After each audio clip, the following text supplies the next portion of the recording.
Hello दोस्तों, मैं Rajesh Dixit well career on exam में सभी दोस्तों का स्वागत है। दोस्तों, मैं आज आपके ज्योग्राफी का बेसिक सा इंट्रोडक्शन का वीडियो लेके आपके सामने आया हूं। भूगोल की विशेष सूची एंड ज्योग्राफी कंटेंट की जब हम बात हुई, यहाँ पर आपको मैं ज्योग्राफी के सिलेबस के बारे में आज बताऊंगा।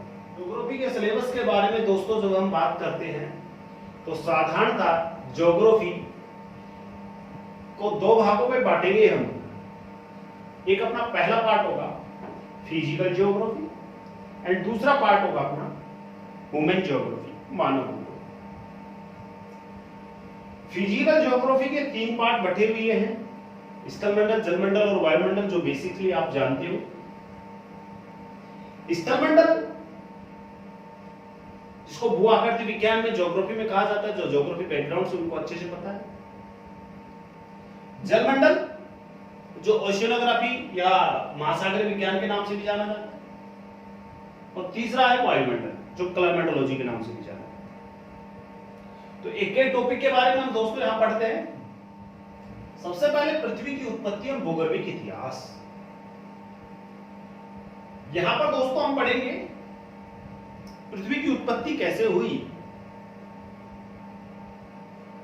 और पृथ्वी का भूगर्भिक इतिहास क्या रहा। आर्कियोजोइक काल, सेनोजोइक काल, प्रोटोजोइक काल, मेसोजोइक काल, ये क्या है? डायनासोर काल पृथ्वी पर एक अफवाह है, ये फिल्मी ही है, या वास्तविकता कुछ है इसकी? पृथ्वी पर जीवों की उत्पत्ति कैसे कैसे हुई, वो सारा हम यहां पर ही स्टडी करेंगे। भूगर्भिक इतिहास में पृथ्वी का भूगर्भिक इतिहास क्या क्या रहा। अगला अपना टॉपिक आएगा पृथ्वी की आंतरिक संरचना। इंटरनल स्ट्रक्चर पृथ्वी की है कैसी। यहां पर तापमान, वायुदाब और घनत्व के आधार पर पृथ्वी की आंतरिक संरचना के बारे में क्या अनुमान लगाया गया है। भूकंप कैसे पैदा होते हैं और उन्हीं के आधार पर पृथ्वी की आंतरिक संरचना। डिफरेंट पैलेस के ऊपर डिफरेंट स्पीड के वेव, रिएक्टर स्केल के भूकंप कैसे आते हैं, ये सारा यहां पर हम देखेंगे। अगला चैप्टर जो अपना आएगा महाद्वीप है महासागर की उत्पत्ति। महासागर एवं महाद्वीपीय उत्पत्ति सिद्धांत। यहां पर दोस्तों महासागर एवं महाद्वीपीय उत्पत्ति सिद्धांत पढ़े। वैगनर ने, हैरियस ने, ऑटो श्मिट ने इत्यादि ने इसके बारे में क्या अपने होम्स ने अपने सिद्धांत में क्या कहा है। पृथ्वी का वास्तविक स्वरूप कैसे था, महासागर महाद्वीप कैसे बने, पेंजिया क्या थी, पैंथालसा क्या था, ये सारा हम यहां पर महाद्वीप महासागर विस्थापन सिद्धांत में पढ़ लेंगे। भूपटल पर लगने वाले परिवर्तनकारी बल। एंडोजेनेटिक और एक्सोजेनेटिक फोर्स कौन कौन से होते हैं। एंडोजेनेटिक एक्सोजेनेटिक फोर्स किस प्रकार कार्य करते हैं, या एंडोजेनेटिक एक्सोजेनेटिक फोर्स से धरातल के ऊपर, स्थलमंडल के ऊपर कैसे भू आकृतियां बनती हैं। अगला जो अपना आ जाएगा ज्वालामुखी एवं भूकंप। ज्वालामुखी वोल्केनो कैसे बनता है, वोल्केनो के कौन कौन से पार्ट होते हैं, फायर बेल्ट क्या है, विश्व के प्रमुख जो भूकंप क्षेत्र कौन कौन से हैं, भूकंप आता कैसे है, भूकंप में वेव कैसे, P wave, S wave, L wave क्या होती है, ये सभी दोस्तों हम यहां पर इनके स्टडी करेंगे इस चैप्टर के। अगला जो अपना चैप्टर आ जाएगा पर्वत, पठार, मैदान, नदी, झील एवं द्वीप। ये तीनों चैप्टर इंपॉर्टेंट है। साधारणतः जनरल कंपटीशन में एग्जाम में यहां से क्वेश्चन फंसना बहुत लाजमी है, तो इसीलिए हम एक एक चैप्टर को पूरे विश्व में कार्टोग्राफी में एडजस्ट कर करके आपको पूरा कार्टोग्राफी के माध्यम से आपको समझाया जाएगा। अगला जो आता है महाद्वीपों का वर्णन। मैं पूरे सातों कॉन्टिनेंट को पूरा बताऊंगा कि कौन सा कॉन्टिनेंट किस नजरिए से या किस क्षेत्र से इंपॉर्टेंस रखता है, और विश्व के ज्योग्राफी में इन महाद्वीपों का किस किस सेक्टर में क्या क्या पैलेस है। जलमंडल की जब हम बात करते हैं ओशियनोग्राफी, ओशियोनोग्राफी कहा जा सकता है महासागरों को। अपने भारतीय शास्त्रों में रत्नाकर का नाम भी दिया गया है, बहुत इंपॉर्टेंट है। और आज की तारीख में देखा जा सकता है आपके मिनरल्स का जो अथाह भंडार है वो अपने जलीय सेक्टर में ही है। और पृथ्वी का एक बहुत बड़ा भाग जलमंडल से घिरा हुआ है। तो जलमंडल जब हम पढ़ेंगे तो सबसे पहले पढ़ेंगे सभी महासागरों के बारे में। मैप के ऊपर सभी महासागर देखेंगे, कौन कौन से महासागर किस किस प्रकार से लोकेशन है उनकी, महासागरों की लवणता और तापमान, महासागरों की लवणता कैसे बढ़ रही है, महासागरीय लवणता होती क्या है, महासागरीय लवणता बढ़ने के कारण क्या क्या है, कौन से महासागर की लवणता सबसे अधिक है, तापमान, तापमान और लवणता का एक दूसरे पे क्या संबंध है, तापमान कैसे लवणता को बढ़ाता है, महासागरों का औसत तापमान कितना है, सूर्य से आने वाली प्रकाश की किरणें किस महासागर के किस सेक्टर में सबसे अधिक गिरती हैं। अगर महासागरीय तापमान अगर प्रकाश अधिक गिर रहा है तो जैसे कि अपनी बात करते हैं तो tropical of cancer, tropical of Capricorn पे क्या इफेक्ट पड़ता है, इक्वेटर पे क्या इफेक्ट पड़ता है। महासागर का उच्चावच निक्षेप, जो निरंतर नदियां अपना जल गिरा करती है उनके तलछट जमाव से क्या इफेक्ट पड़ रहा है, उनका उच्चावच क्या है, महासागरों का उच्चावच। ज्वार भाटा, ज्वार भाटा से क्या इफेक्ट होता है, ज्वार भाटा है क्या, लघु ज्वार दीर्घ ज्वार क्या होते हैं, सबसे अधिक ज्वार कहां ठंडी की घाटी में क्यों आता है, महासागरीय जलधाराएं, ये बहुत इंपॉर्टेंट चैप्टर है। बहुत से इसके स्टूडेंट बार बार कहते हैं सर समझ में नहीं आता, याद नहीं रहता है।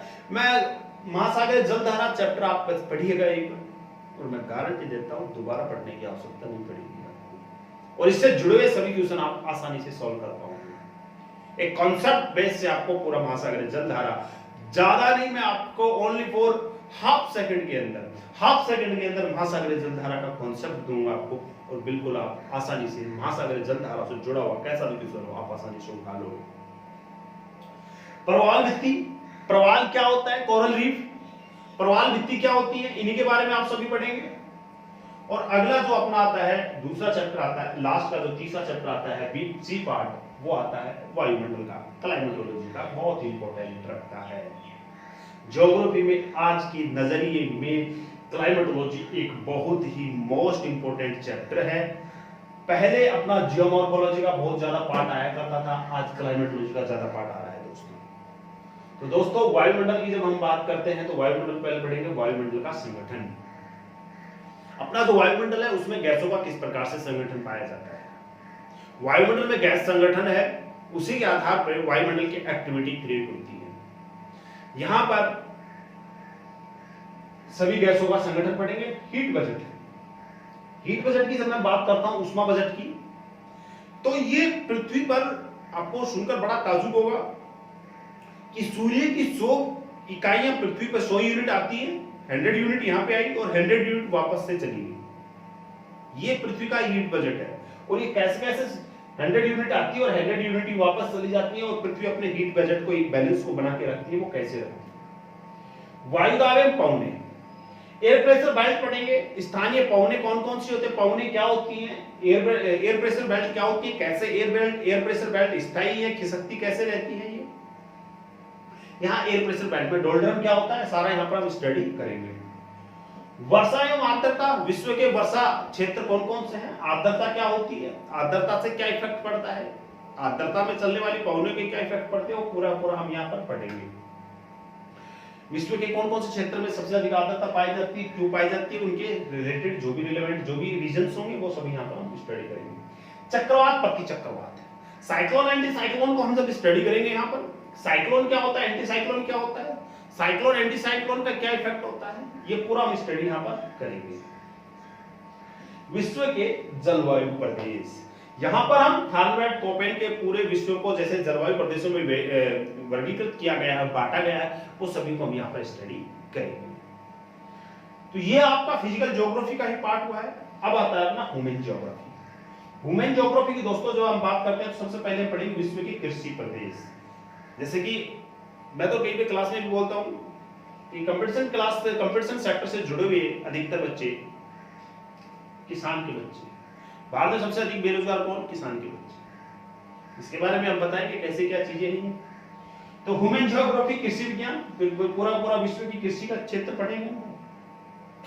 कौन कौन सा सेक्टर किस किस फसल क्रॉप के लिए विशेष रूप से जाना जाता है और उसके रीजंस क्या है। उसके साथ कृषि के साथ मिट्टी वगैरह इसी को ऐड करते चलेंगे, पूरा डिटेल में पढ़ेंगे। विश्व के प्रमुख खनिज उत्पादित प्रदेश, विश्व के कौन कौन सा प्रदेश, कौन कौन सा क्षेत्र किसके कौन से खनिज के लिए विशेष रूप से जाना जाता है। विश्व के प्रमुख उद्योग धंधे, प्रमुख कौन कौन से इंडस्ट्री सेक्टर के लिए विशेष सेक्टर, कौन कौन सा कंट्री, कौन कौन सा क्षेत्र विशेष इंडस्ट्री के लिए जाना जाता है।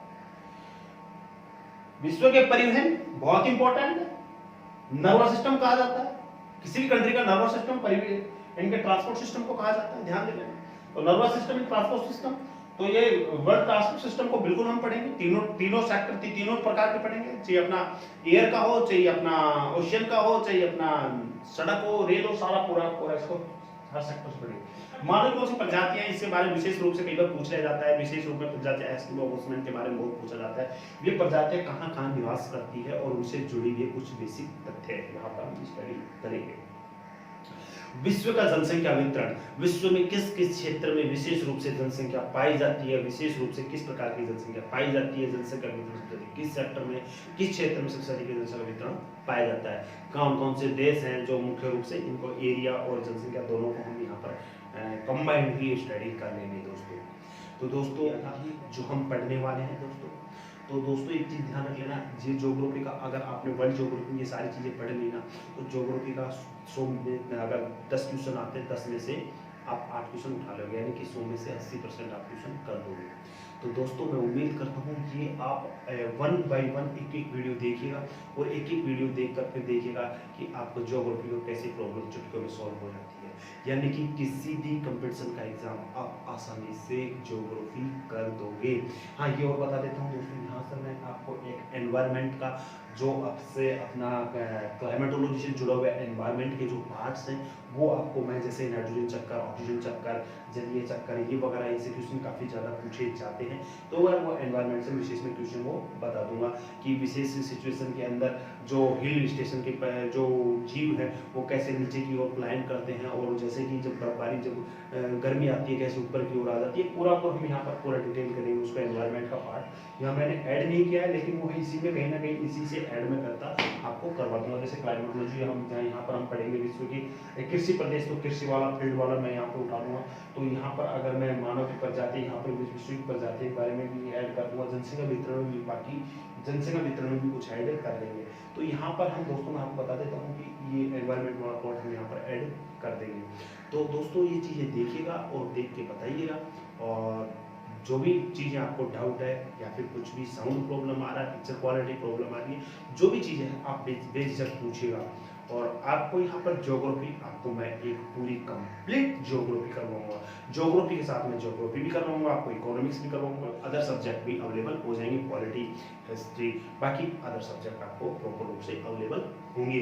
तो दोस्तों बने रहिए और अपने इंटरेस्टिंग, अपनी डिमांड के अकॉर्डिंग चीज़ें डालते रहिए, कमेंट कीजिएगा, शेयर कीजिएगा और सब्सक्राइब कीजिएगा, क्योंकि आपका सब्सक्राइब, आपका लाइक हमारा मोटिवेशन का कार्य बनेगा। जितना आप सब्सक्राइब लाइक करोगे उतना अधिक आपको यहाँ पर पीछे व्हाइट बोर्ड के ऊपर स्ट्रॉन्ग कंटेंट दिखेगा। तो उम्मीद करता हूँ दोस्तों चीज़ अच्छी लगेगी। जय हिंद दोस्तों।